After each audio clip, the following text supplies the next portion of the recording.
You're listening to Nothing's Off the Table, the podcast where no subject is too taboo to discuss. Now, please welcome your hosts, Andy Barker and Lou Del Pree. Did I cut you off? So sorry. It's okay. But not really. No, you didn't. You weren't sorry at all. You have to You cut are me off. 100% correct. So How long tonight... we work together? Wahoo? I said, how long we work together, you have to cut me off. You know. True. This is true. So tonight is kind of interesting because we were supposed to have another guest who had to reschedule. And so we've got our buddy Mark, who's been helping out and listening to the show and participating. So, hey, dude, what's up? Not much. Just hanging out. Instead of terrorizing you in chat, I can do it in person now. There you right. go. There you go. So what's it's not like we'll take any listener and let them come on the show. Well, But we will. That's not entirely true. Well, But go ahead, Mark. It's kind of, you were on mine and my co-host podcast, Abyss Gazing Horror Podcast. It's part of a larger group called Victims and Villains.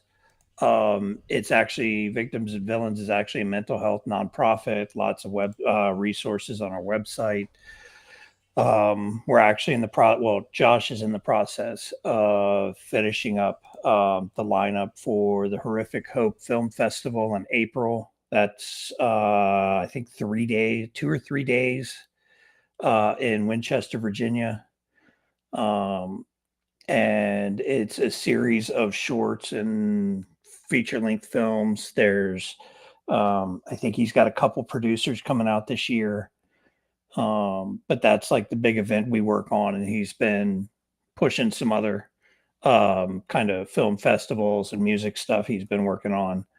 But our podcast, we talk about horror movies and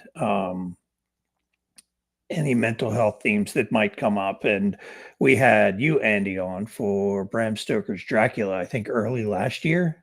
Yeah, I tell you, we got to talking about what alternate medicines and treatments for mental health stuff. oh, it was we went way deep on that. We talked about geopolitical conflicts of the day and talked about the factual parts of the time era. Yeah, where they kind of interweaved it with the story, and then we went down the whole heroin and addiction, and it was I had a lot of fun, man. And I'm not a big fan of the horror genre.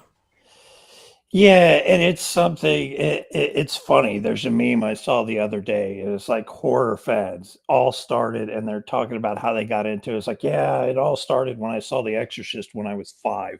I got started at it when I saw Poltergeist when I was like 5 or 6. That was my entry into horror. Yeah, And that was it my was first movie too. Yeah, it's kind of stuck. It's become my go-to most of the time, followed closely by like sci-fi and action. Andy and I read the Exorcist book that the movie's based off of. Well, I mean, I think Andy's old enough. He remembers it being released in the theater, doesn't he? Hurtful, but yes. My thing is, there's movies like The Exorcist and Chainsaw Massacre and Amityville Horror that I wish I could have been around to have seen when they were new. Oh. Because now the market is just so flooded, and remake after remake and sequel after sequel, that I'd like to know what it was like to see some of these things when they came out and people hadn't seen them before. Mark, I'll tell you, I saw that movie and I was like, okay, I enjoyed it, right? Which I think is why I enjoy Constantine with John. Yeah, but but that's but I got a funny story. I was gonna say one too. Yeah, comic book fanboy aside, that movie sucks. Fanboy up front, I loved it. I thought it was great. So Constant, if you don't read the comics, the movie is great. If you know the comic book character, it's basically Gregory House. Yeah, it was cult terrible. leader Yeah. is the comic book character. He's just an asshole to everybody. He's I mean, the comic book house is, or the comic book Constantine is nothing like the Keanu Reeves Constantine. Right. So what we're getting at is it the book for that the Exorcist is based off of is insane. Yeah, It's not a fiction book. It's when the Vatican authorizes an exorcism, it's required to record it like a court recording. And right. so these are the actual recorded notes from the day. And Andy, please jump in here in a second, but I had to stop reading it for a sec for at points, and it's very short. It's very short, but I had to stop personally because you're reading a factual account where they're like, a brother present, sister present, prayer started at Deus Libre, scratch starts shoulder, rose down 7 inches, blood seen. I mean, it's just very matter of fact, laid out, and it's just freaky because it's real. Well, they had to. There were some instances in like the mid to early 1900s. One of them was turned into an extremely famous movie, The Exorcism of Emily Rose, where it actually took place, I think, in Germany or Austria, is where the actual events took place. Yeah, it was And in Deutschland. yeah, they started trying to perform an exorcist on this girl that had stopped her epilepsy medication, and she was like an epileptic, and all it ends up dying of like malnutrition and fatigue or something like that. And the priest ended up facing charges, and there was a bunch of people found guilty of various stuff, and the church was one of them. So they had to start documenting everything that happened and how it happened. That specific instance wasn't the actual reason, but there was a series of cases that happened like that off and on through like the early 1900s. Right. They did say that that was a that was already a practice in place. Like you Yeah. just start documenting. It was a guy, not a girl. In The Exorcist, for The Yeah, Exorcist that was book. exercised. It was a boy. They made it a Yeah. girl to help hide his identity, which is Okay. still hidden. But Andy, by all means, Yeah, unlike you, I ate that. I ate it up, man. I sat down and I read right through the whole thing, and it, like Lou said, it's short, so you get through it in a day easily. I think I was probably 2.5 hours. I was done. I was engrossed in it. I couldn't put it down. Yeah, I never got the chance, and it's not so much that I don't like reading. I have a little bit of trouble reading sometimes. Like I'll have to read like a sentence 2 or 3 times because words will start getting jumbled up or they just have no meaning, things like that. So I'm not a quick reader. There's books I want to read, but I end up ultimately getting a book on tape because yeah, it's easier for me to take in. Now who's old? Who says yeah. book on tape? Mark, Whatever. they asked him, and fill in my gaps, Andy. But they asked the kid, he was particularly violent one day. And they were like, what's happening? And he said, I'm in a fight, but I think I can win. I need to get back in there. He's like, I need to get back in there. I can do this. I can do this. He's like, they're slippery, but I know I can beat it. And then the Yeah. third time, so they let him go. Then when it's over, when it's all said and done, they ask the kid what happened. And I'll try to recount it as best I can. So spoiler alert if you're gonna go read it. But they asked the kid what happened. And he said they were fighting in front of a cave. And he was telling the demon to go away. The demon was saying it was going to stay. He said a being descended in white robes with flowing red hair that he couldn't quite say was on fire, but couldn't quite say was hair. He said the robe was skin tight, but was flowing in the seams, like sort of where it would have tied off at. Yeah. He had a sword of fire and told the demon to go back and that it would not say it again. And the demon went back into the cave, bars dropped down, and one of the 7 deadly sins scrolled across the top. I forget which one, greed or gluttony. I don't remember either. Yeah, but and then the being said you'll be fine, and then left, and the kid has not had an incident since. But was that sort of the recount, Andy? Yeah, he definitely has not, because he's actually dead now. But whatever. So that was the account from the book? That was the account from the No. book. That's what the boy No, told the not priest. from the book. That was the account from the actual exorcism itself. That Okay. the book, this guy had, Peter Blatty had found out about this story, and he actually was able to have access to the notes that we just read, and that's where he came up with the story. That's cool. I didn't know that about the book. I'm more familiar with the movie and Reagan and Your Right, Mother yeah. Cooks Socks in Hell and The Dyslexorcist. Wait a minute. How did you know? We always laugh. Me and my wife saw a joke about The Exorcist called The Dyslexorcist, and it was Your Mother Cooks Socks in Hell. So, you know what? I'm going to shift gears a little bit, but stay relatively on the same topic. There's, ghost hunting is like super popular, Yes, and yes, they've it got is. these spirit boxes, and to me, it looks like you could 3D print them in your basement. You know what I mean? So that gave me a thought. I'm like, man, how cool and how hilarious would it be to print, make some of those, but you put something in there, it's pre-recorded, and it just goes off automatically, and it says that exact line, "Your mother sucks cock in hell." How Yeah. freaking hilarious would that be? So I kind of watch a lot of that stuff too. And I pick it apart because a lot of it's like, okay, everything happens out of the corner of your eye, which means you're not really seeing it. It's the light screwing with your vision in low light and stuff. So yeah, I know what spirit boxes are, unfortunately. Look, let me tell you, I know about all their tools and stuff. so I have gone ghost hunting. I have started a documentary, and I'm pretty close to finishing up. It's been a couple-year project, actually.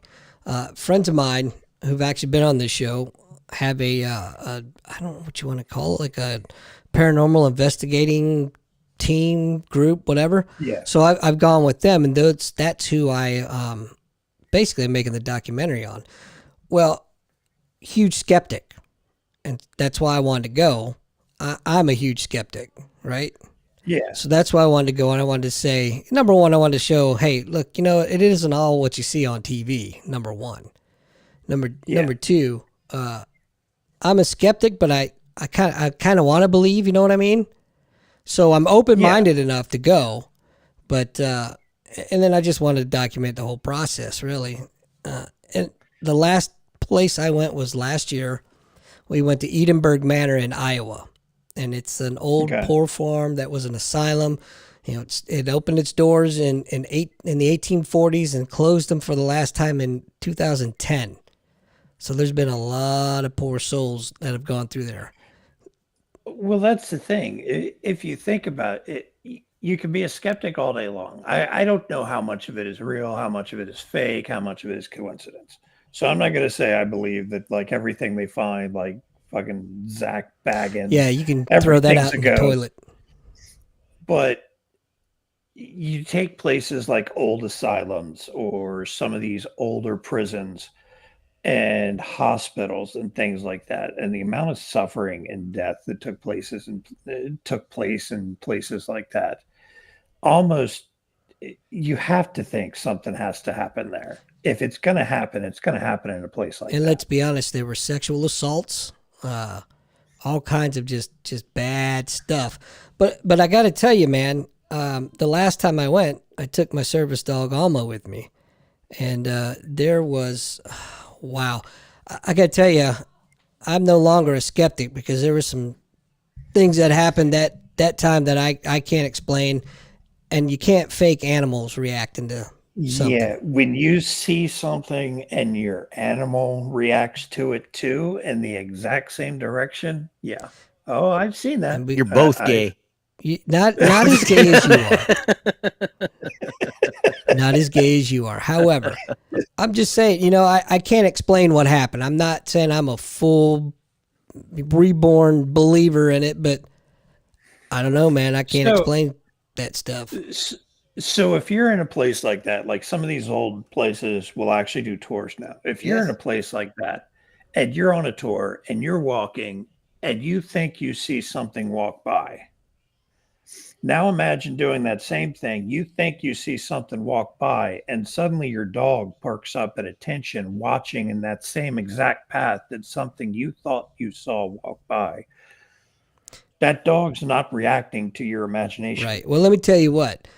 There was about 4 of us. Now we were in this. We had the whole building to ourselves for the entire weekend. So there, we knew 100% there was nobody else in the building or even on the property. So we're sitting and there was 4 of us sitting together in the basement with the dog, and we heard a growl.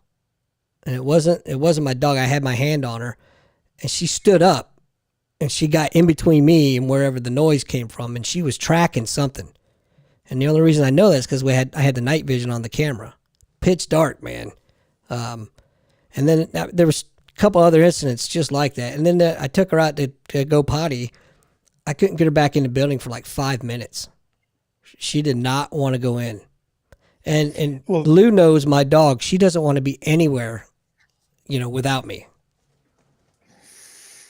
It was wild, yeah, they've man. gotten since I moved to like the Mississippi, Tennessee area. There's a couple places I want to visit just for that reason. Like there's a couple things involved with the Bell Witch. There's a couple sites in Central Tennessee for that, and there's an abandoned um, prison that's up in the mountains of Tennessee, and it's like almost fortress style. There's like one way in, and it's surrounded by mountains. So you good? I had it on mute. Sorry. Ah, there you It's go. like watching, Kung Fu theater on Sundays back in the day. But yeah, I'd like to visit some of those places. I know you can. They do overnights at the the actual Conjuring house. You can actually rent it out and do overnight visits and weekend visits there. They open it up to rent and do investigations, so you could say, "Oh, I hung out in the original Conjuring house." Um, I think that would be cool too, just to see. Oh, and for those that, I wouldn't believe me, if I were listening to what I just said, but I got it on video, so buzzing, Right. buzzing. And that will be, in the documentary. I've had people ask, are you going to try to sell it? Nah, man, I'm just going to put it on YouTube, let people watch it. Yeah. Dude, you don't know how many like investigations and videos I watch of that stuff on YouTube. That's the place to watch it. Well, I used to be stationed on the USS Constitution, which is the Navy's like Whoa. All right. 300. I'm going to interrupt you real quick. Yeah. Stand by for story time because Lou's got some good ones when it comes to the Constitution. Oh. Well, but anyway, I was stationed. It's the Navy's oldest ship, right? Oldest commissioned warship afloat in the world, right? That's how my tour used to follow me, folks, and touch nothing. But I've told this before, and I'll tell you now that you're here, Mark. So, I used to coordinate the Boy Scout program, and Boy Scouts troops, and they may still do this. I don't know. I haven't been there in years, but it's worth a call to their public affairs office. If you're listening and you're affiliated with the Boy Scouts and or scouting BSA, they'll let you stay overnight on the ship. And so I used to coordinate that where troops would come up to Boston, do the Freedom Trail, and then spend the night on the ship. And then, they'd be off by 10 a.m. the next day. We'd give them a special tour, whatever. So the adults would sleep in the officer quarters and the scouts would sleep on the berthing deck. And 3 troops, completely unrelated from 3 different areas of the country, had the same story to tell me the next morning because I always stayed with them. Along with another sailor, that at about 2-3 a.m., an officer comes in and looks like basically it gets cold. The sound of gunfire is heard, and then an officer comes in uniform and starts searching around the room. And then as he searches, he finds whatever it is he's looking for. And then he turns to the person staying there and tells them it'll be okay, or signals that. They never hear it, but they know that that's what he's communicating is it'll be okay. And then he runs out, and then that's it. And I've had that story told to me 3 times by completely unrelated people, and you cannot find it on the internet. I mean, unless I told it. Yeah. Just now. Well, we don't talk about it much, but in our old house back in Chesapeake, we know there was one, if not possibly 2 deaths in the house. But we had at different times, and it wasn't until later, all of us had seen the same thing at different times. Yeah. I went walking down the hallway one time and saw what looked like some woman in like a white nightgown and long hair walk across the end of the hall, like right in front of me. I was like, what the fuck? And just kind of stopped. Did you hit it? No. Yeah, Not with that a time. proton pack. So I was like, what the fuck? And I walked down the end of the hall and looked, and there was nobody in the end of the house at all. We were all up in the living room. And it was like, okay, so maybe I'm just losing it. Yeah. And then like a couple weeks later, I started working from home at that time, working remote. And I was sitting there working and thought I saw somebody walk towards the front door. And when I looked, there was nothing there. But like Andy's experience, our dog had perked up and was right behind it. Yeah. So then I find out later, my daughter had been seeing the same figure in the house. And my wife had seen it a couple times too. I think my brother, who had taken care of our dog a couple times on vacation, I think he said he had seen it as well. Yeah. So we're like, it's just, were we all nuts, or were we all seeing something, or was there like a CO2 leak or something, No. a carbon monoxide leak? No.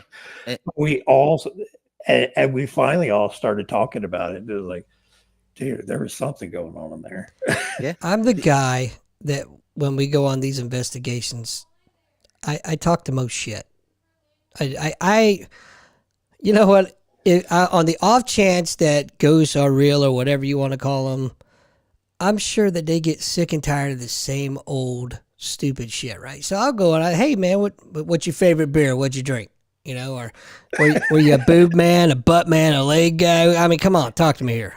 And I can't believe that they actually invite me back every time because, you know, it's I do kind of, I don't take it all that seriously, I guess. But at the same time, I've had some shit happen that I'm like, I don't know, man.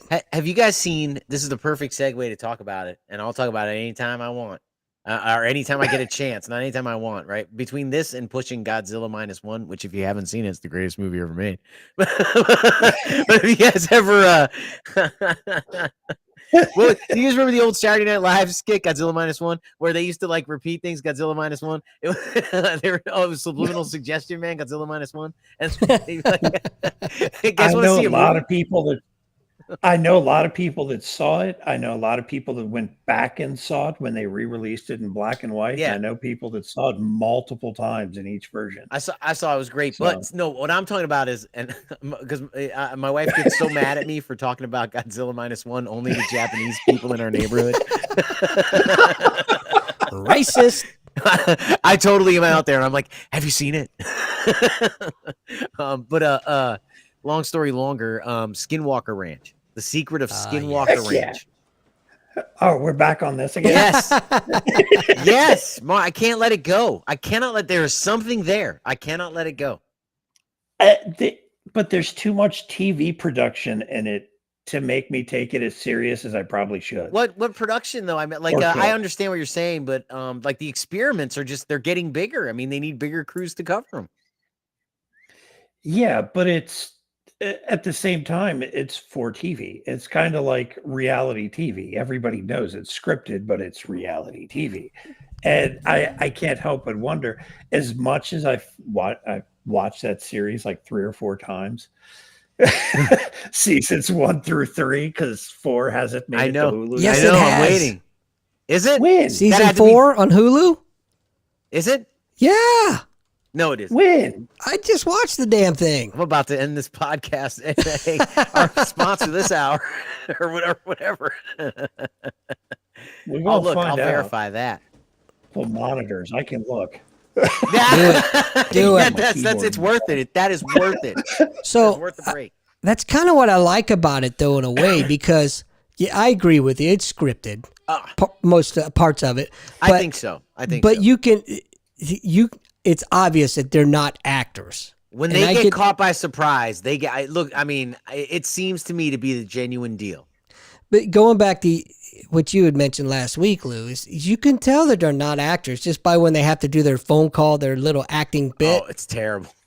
They're so uncomfortable and so obviously that, or they're the best actors in the world and they're fooling us all.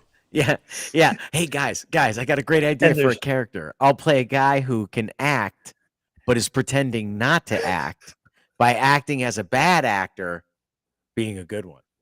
And there's Ah. only three seasons. There's only 3 seasons on Hulu. What the hell? Maybe Amazon. Maybe you can buy it. Maybe you can buy it. I don't know, man. I Possibly. could have sworn I just watched the 4th season. I don't know, Who but knows? that I know thing's this. trippy. I asked when is the 4th season coming out, and it told me there's plans for a 5th. The old Right. spy in the back. All I can say is Okay. So y'all might hell of a drug. y'all might be able to enjoy it as much as I did. Is Hellier? Have you ever seen Hellier? Hell year. no, never even Yes. heard of it. What is it? Oh, it's a team of paranormal investigators. It's they're documenting. It starts off where they get some emails from a guy saying he wants some help. They want to. These things keep showing up in his backyard, and that's how the whole thing starts off. Is this like a legit or? Yeah, it's a legit documentary series. It's 2 seasons. They're apparently finally working on season 3. Wow. But Where can we find it? I'm not sure if it's still on Amazon. I know it's on Screenbox. Helier, I think is how it's spelled. Okay. But it covers the gamut from UFOs, numerology, aliens, paranormal, you name it, they cover it.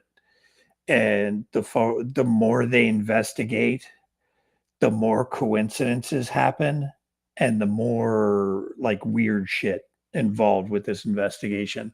And it all revolves around I think it's Hellier, Kentucky is where the whole thing starts.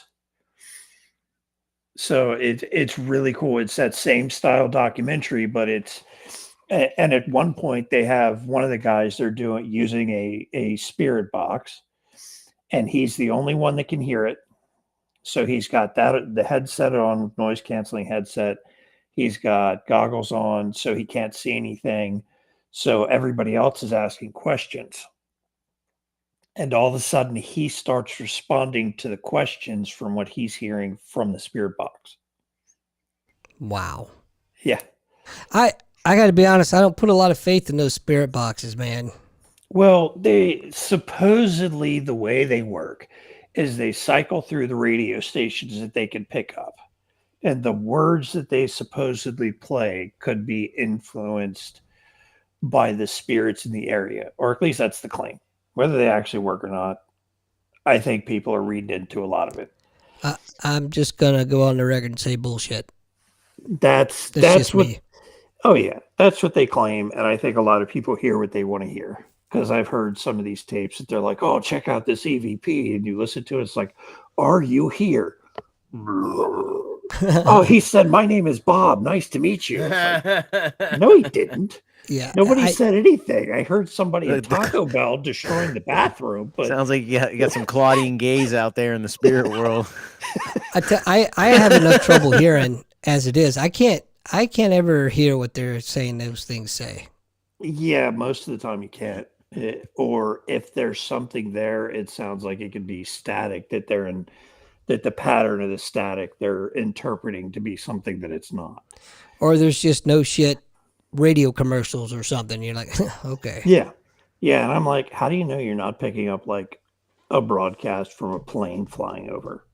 Right. they're picking up the radio signal off their radio or something. Well, that's that, and Andy, we have experience with that in the military, man. You use SATCOM, or I shouldn't say SATCOM. I'm sorry. You're using line of sight radios. When it's cloudy, man, you could ping it further, right? Yeah. When it's cloudy, it goes further, right? Yeah. Because it bounces. Which is weird. You Yeah. would think it would be the opposite. Yeah, so we know. I know weather extends the signal in a lot of I know different things can affect radio signal. Yeah. If that makes sense. Yeah, so that's my thing. A lot of these things, they're like, "Oh, it's a ghost." It's like, Right, how do you right. know you're not picking up an AM radio station from the town over?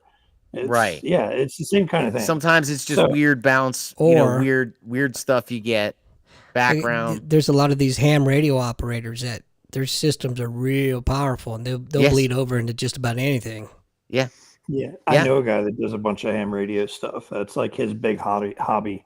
Huh. So he loves doing that. He talks about all the stuff. He was telling me how they had I forgot what country he was talking to somebody from, but there was like a revolt going on, Oh, and shit. everything was shut down communication wise except the ham operators because Yeah. they couldn't get to them specifically. Well, they're And- certainly not having any sex. So Unless I it's with guess themselves. they're free to operate ham radios all night, relaying Russian grid coordinates.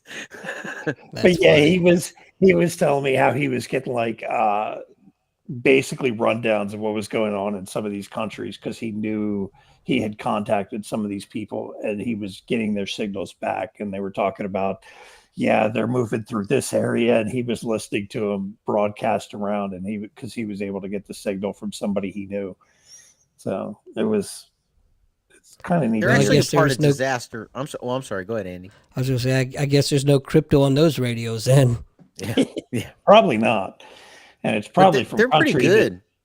I it's think they're prob- part of the disaster response system, right? Oh, I'm sorry. I'm just going to keep plowing through though. Oh yeah, go ahead. Someone That's has to. So anyway, no, but I know the ham radio operators. I took a crack at them, but I know they were part of disaster response because of their ability to get pretty far and relay messages, and they're pretty resourceful. I mean, I think there's been episodes throughout history regarding the ham operator radios doing pretty phenomenal things. Yeah, I know he's got some portable ones that he'll take his lunch break. He's a field technician, and he travels all over the Hampton Roads area in Virginia. And he'll take his portable radio with him, and on his lunch break, go over to like a park and sit down in the park and start using it right there in the middle of yeah. So that's his big thing. You said You know, Hampton I Roads. actually- Yeah, who? Virginia Beach, Norfolk. Yeah, I know Hampton Roads. Yeah, so like so at lunch after he takes his antivirals. He's actually, it's so funny because I'm this long hair into death metal and all kinds of nerdy shit. And he's like 65-year-old ex-Navy. And I talk to him off and on all the time. He helped train me in the field that I'm in. And he calls me now on stuff. He's like, how do I do this on my network? It's like, So whenever you talk to them, does they always say over?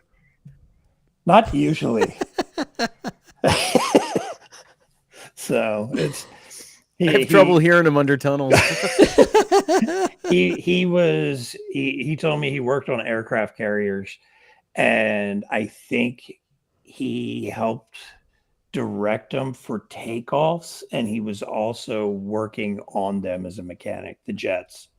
Was And he different a planes. member of the Village People? No.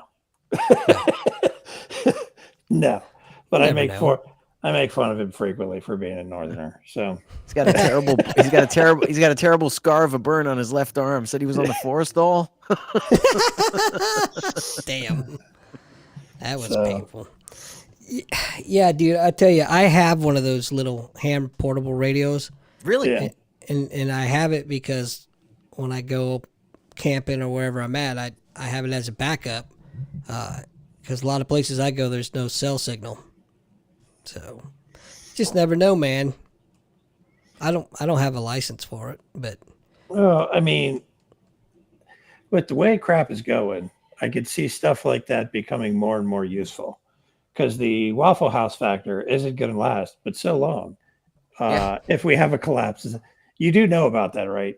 No. Wait, really? You haven't No. heard about the what? Oh, sweet. Okay. I love telling this story because it's hilarious. It's so the government actually uses the Waffle Houses in disaster areas to tell how bad it is because Waffle Houses stay open for, you can look it up if you think I'm full of shit. If the Waffle Houses stay open for everything. So if a hurricane comes through and plows through like Florida and Georgia and shit, they check the available hours of the Waffle House to tell how bad it hit that specific area.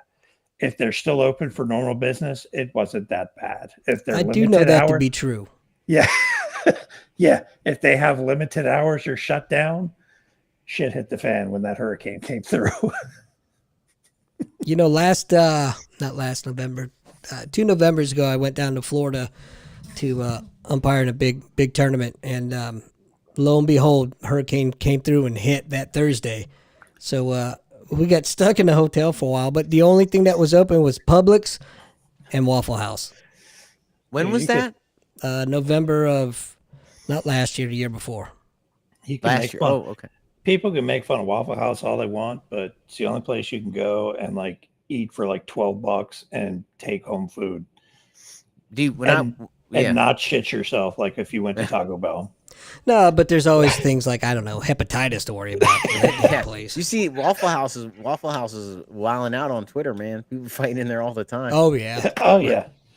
But well, I was in Lejeune in '96 when Andrew, I think, came through.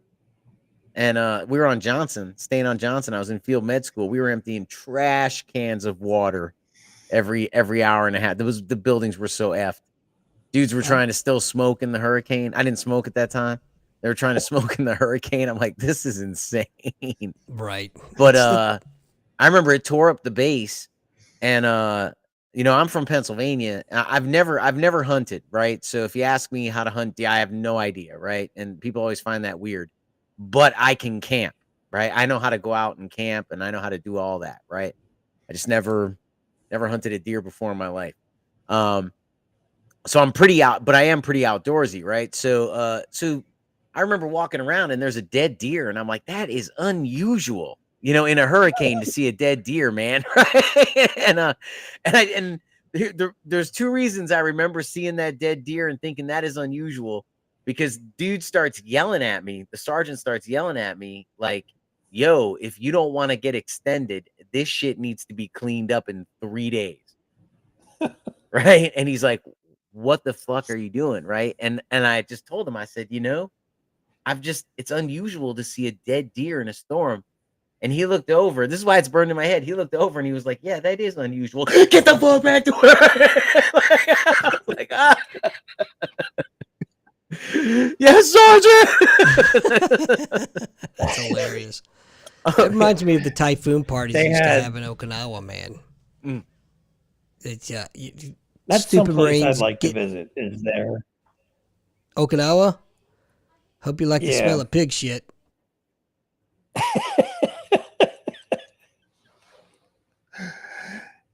I think Lou just almost killed Lou on that one. I think some of it came out his nose.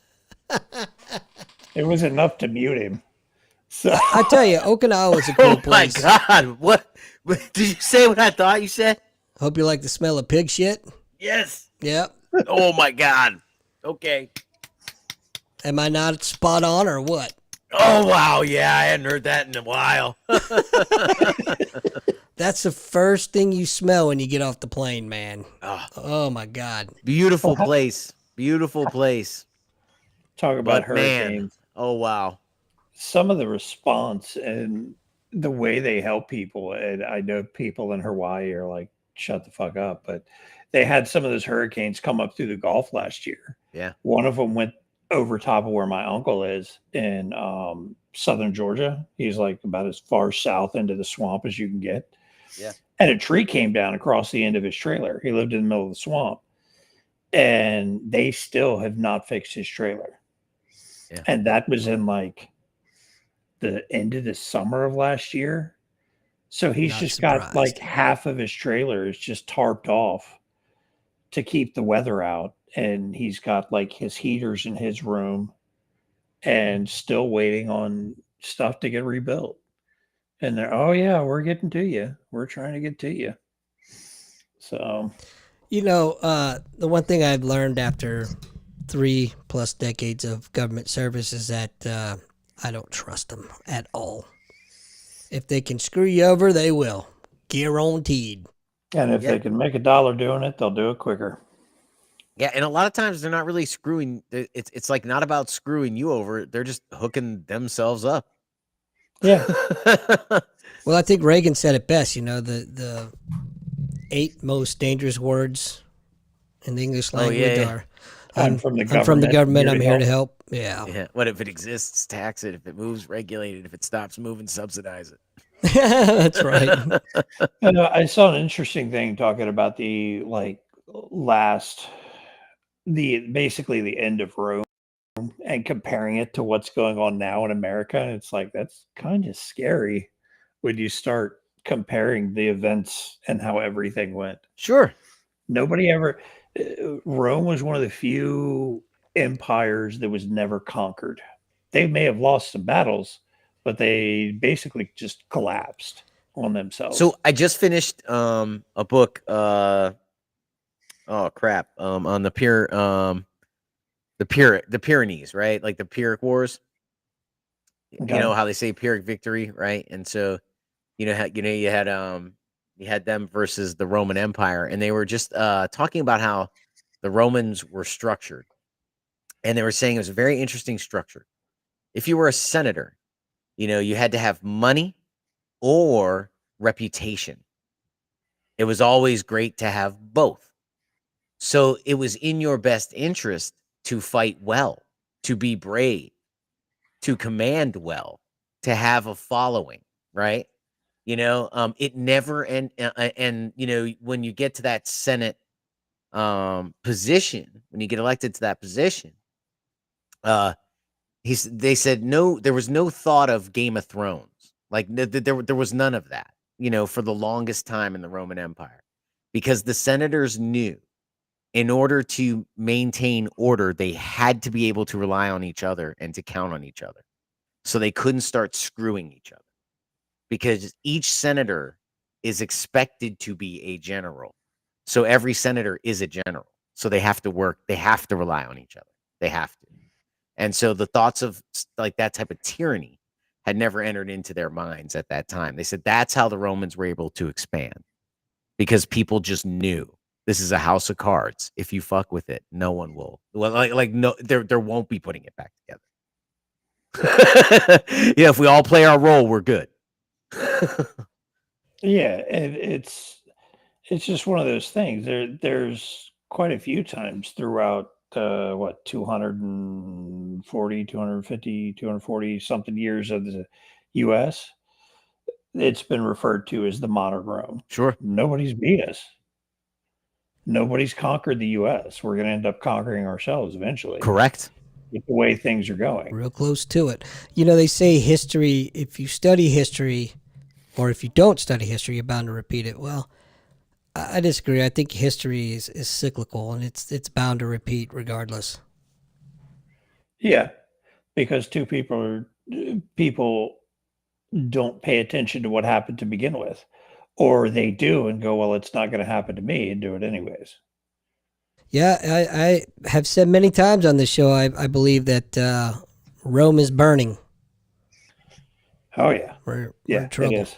Well, but something, I take solace in two things, right? If you study history, one is something better always comes, right? So yeah, it does kind of suck that it's happening while we're here.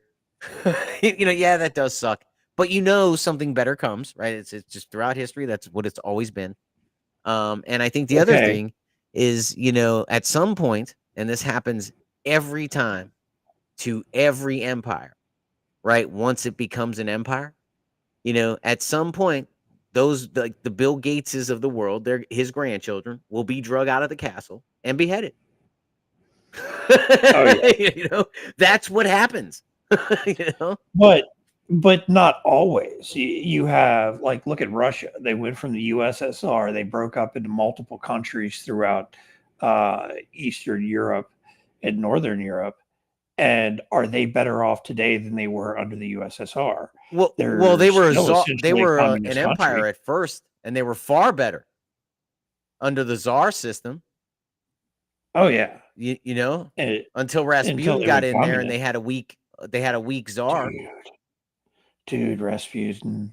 Have you done research Yes, on yes, Rasputin? Oh lots. yes. That is a crazy motherfucker. Yeah. So And here's apparently, what I've and uncovered apparently from the most recent. they have. Oh, go ahead. Hey, why don't you guys Apparently- talk over each other some more? That's cool. Apparently, they have his wiener in a glass jar in a museum over there in Russia too. So Yeah. Look at this, a pickle, honey.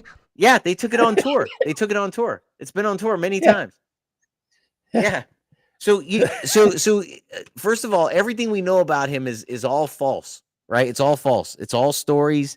It's all made up. Every person, he was never poisoned. That's the first thing they discovered when this guy really dug into the history of Rasputin. Every person who was supposed to have poisoned him at some point in their life confessed to switching the poison out, to getting cold feet. At some point, every one of them. In fact, to the point where he was supposed to be double poisoned, and they both retracted. He said so, and they both admitted retracting. Like the one guy said, I couldn't go through with it. And then the other guy said, I couldn't let the other guy go through with it either. So they both like took theirs and what they thought the other guy was doing off. Like, so he ended up eating like these dry ass cupcakes because like the first like 10 batches went in the trash. Like nobody poisoned this guy. Nobody, which is why they had to shoot him 3 times and throw him in the lake. Then throw him in a river. Yes, they chained him up and threw him in a river because they thought people had poisoned him. You know, we have hindsight. But at the time, they were like, this guy. Right. Just won't fucking die. Yeah. But so I finished a book on him a couple years ago, and man, it was so interesting. It led me to a couple other books. He's such an underrated historical figure.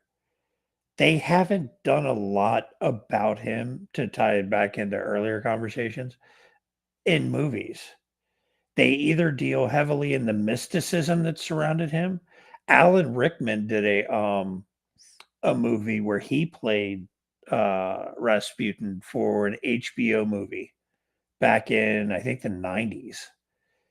Other than that, I don't know of too many movies other than the occasional half-assed documentary about Rasputin.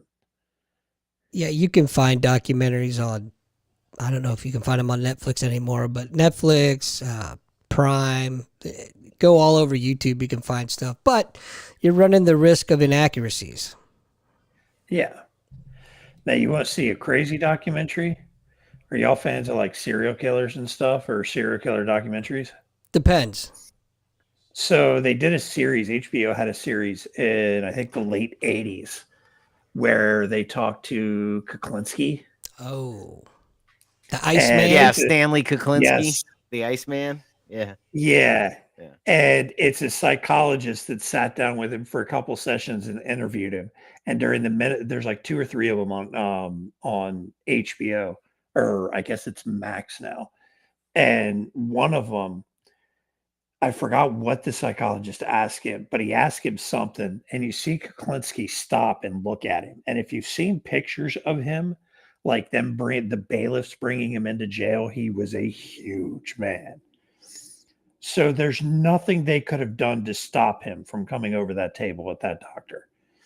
And he asked him something, and he stops and looks at him, and he goes, "You almost did it." He goes, "Did what?" "You almost set me off. I've killed people for less than that." And you could just kind of feel that doctor over there like, oh, shit. And it's just he's interviewing him and asking him a question he didn't like. And they are super interesting documentaries to watch. That'd have been great They're for all- ratings. Oh, yeah. They're only like 50, 60 minutes a piece, and there's 2 or 3 of them. I watched him on And- YouTube. Yeah. What would have made it even better if he would have come across the table and then you get one of the guards jumping in there saying, "World Star!" But Yeah, they don't even know how many people he took out. No, they don't. No, I think I He think they think, or he claims, but they cannot dispute. Over 200. Over Yeah, 200 that I they heard. started Damn. asking. They started asking him, and he said he thinks over 250, but he's not sure. That's a yeah. He would yeah. just he would just kill somebody to test the method to see how effective it was. And that's the thing. He was called the Iceman not because he didn't use an ice pick. He would He freeze froze the them. body because the FBI didn't have forensic technology that it has today. So he would freeze the body in a mob freezer until he had an alibi, and then he would thaw it out that night and that like leave it in the so when it was found, it would look like it died when he was out of town. And they figured out what was going on because they couldn't date when the he bodies started getting died. sloppy too. He started leaving half frozen bodies, right? Mhm. Yeah. That's how they finally caught him. Yeah. Was they found one of his bodies and it still had ice in it. They're like, oh shit, this guy's killing people and freezing them. Yeah. I Like bet they you didn't. he doesn't even know how many people he's killed. Right. Yeah, he doesn't sound sure when when they talk to him. Yeah. He doesn't sound positive. He that was it's using 250. Yeah, he was but using he knows it's a cyanide. lot. Oh, he used all Yeah, kinds yeah. of stuff. But they specifically were talking about him using cyanide before they knew you could before they even thought of that. Like he said that's Yeah, how he he said- was they weren't even testing for it because nobody knew you could use it like that. Yeah, he said he had a spray can of like cyanide or arsenic or yeah. something, and he just walked by a guy in Yep. a restaurant and just on his arm and kept going. And then go sit Jeez. at the end of the bar and watch him die. Remember he was talking about Yeah. that? He said sometimes I'd sit at the end of the bar, order a beer and watch him. I got to check Yeah, that out. it's oh yeah, they're excellent. It's so, like I've seen some people that have watched it that it's like it's just too much because it's the person confessing Yeah. and telling you in detail things that they did.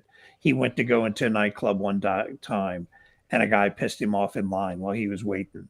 And the guy stumbled around to the side of the bar into the alley to go take a pee. And he's so big, he walked around behind him and grabbed him by his tie and picked him up over his shoulder. And he as he describes it, I was the tree for hanging him. Damn. Mhm. Well, I know He what I'm just doing picked him. tonight. Yeah. Yeah. Going down So- another rabbit hole. Oh yeah. Yeah, you're welcome.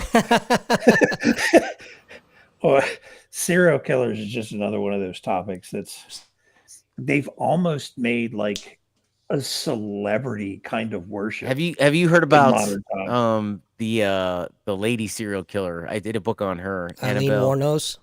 No, There's a bunch of them. I'd have to pull it up. She was the first. She was marrying dudes and 86 in them on her ranch. Damn. Oh, the Black Widow. I forgot what her name is, but I know who you're talking about. Belle Ganes. Belle Ganes. Hmm. Belle Ganes is her Okay. name. Belle Ganes. No, I'm not familiar with Yeah, that Belle one. Ganes. She's attributed to a ton, man, and would write letters home and everything to the family. Like she was nuts, man. Damn. Killed her 2 children, her husband, 2 children, and then H.H. Holmes. Did you ever read about him? no. Yes. So one of the interesting things was the killings of Jack the Ripper stopped about the time he showed up in the U.S. Yeah. So there is a theory that H.H. Holmes was Jack the Ripper. Whether it's true or not, I don't know. Could But still, could it- be. It's plausible. he built like the Hotel of Horrors, where it was designed like a maze. They had like trap doors into torture pits and all kinds The of Henry crap. House. Yeah, that nutty ass lady. Oh, the the guy's Winchester name House. was H.H. Or Holmes. Winchester. Henry Winchester. Yeah, that's close. Yeah, he built the house specifically to capture people and torture and murder them. Yeah, Nice man. guy. Where she was building an endless amount of rooms and maze-like house to keep the ghosts from getting to her of the victims of the Winchester Right. rifles. Yeah, to confuse them. Yeah. Yeah, she's Yeah. batshit crazy. Yeah. Whew. Wow. Anyway, hey, uh-oh. We know what that means. I do. It's time. It's time for our Veterans Helping Veterans segment. What you got for us, Lou? Andy, you're gonna love this one. It's near and dear, and we're all aware of it. And if you're a veteran who served overseas, I'm sure you'll know what I'm talking about and go, damn, I always forget about them at given time. But good old Lou's here to bring it up for you. Pinups for Vets. We've all received their playing cards. We've all tried to get 2 or 3 decks, one so we could give as a gift, for free while you're over there. And if you didn't know it, though, you don't have to be serving overseas to get them. You can support them by going to their website, Pinups for Vets, and get yourself one of those decks of playing cards for $22. They also have posters, blankets, and all kinds of other things, products. But Pinups for Vets, definitely one of those organizations that's out there serving and always make sure there's something for the vets. Tasteful photos. You won't find anything nude. That is one of the big things about the website. One of the things they want everyone to know about. There's no nudity or anything like that. It's all fully clothed pictures. But Pinups for Vets, check it out and pick up one of their products. Nice. Well done, sir.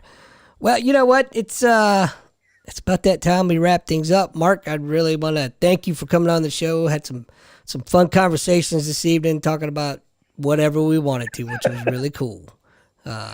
So thanks, dude. And next time we'll get Josh on the show too. Yeah, I've already talked to him about it. He wants to work it out. It was just we couldn't get him in last minute. He had too much to do. No worries. Life happens. He had to get a couple movie review edited and posted and things like that. So we just got to go ahead. Where can people find the podcast at? So Abyss Gazing, a horror podcast, is on pretty much any podcast where you can find them, Spotify, all that stuff. We're actually coming up on our 100th episode in, I think, March. Very cool. And been running, I think, 3 or 4 years now. Nice. Awesome. We're getting ready to do a Omen month and cover the Omen movies coming out. So we decided we're getting ready to do an Omen theme month. Yeah, it's I think it's a prequel. A prequel to the prequel? So the prequel to the original. So I know they did a couple prequels to The Exorcist, but yeah, there's a new Omen coming out, and it's a prequel. So we decided The Making of Damien. Right. Find it on Pornhub. So did you order pizza? No, I know. Is that a sausage pizza? So yeah, we've got that coming up. I think in March is when we're doing that. So the Omen, for those that don't know, real quick, it's all about the Antichrist, and I think it's not Damon any longer. It's the Pope. I'm just what? Wait a minute. Controversy. All right, Cardinal Lou, Vagano would say word. so.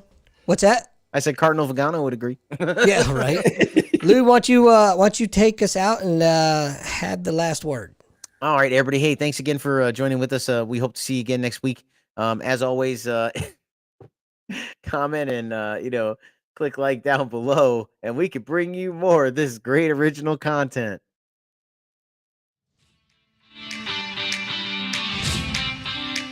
You're listening to Nothing's Off the Table, the podcast where no subject is too taboo to discuss.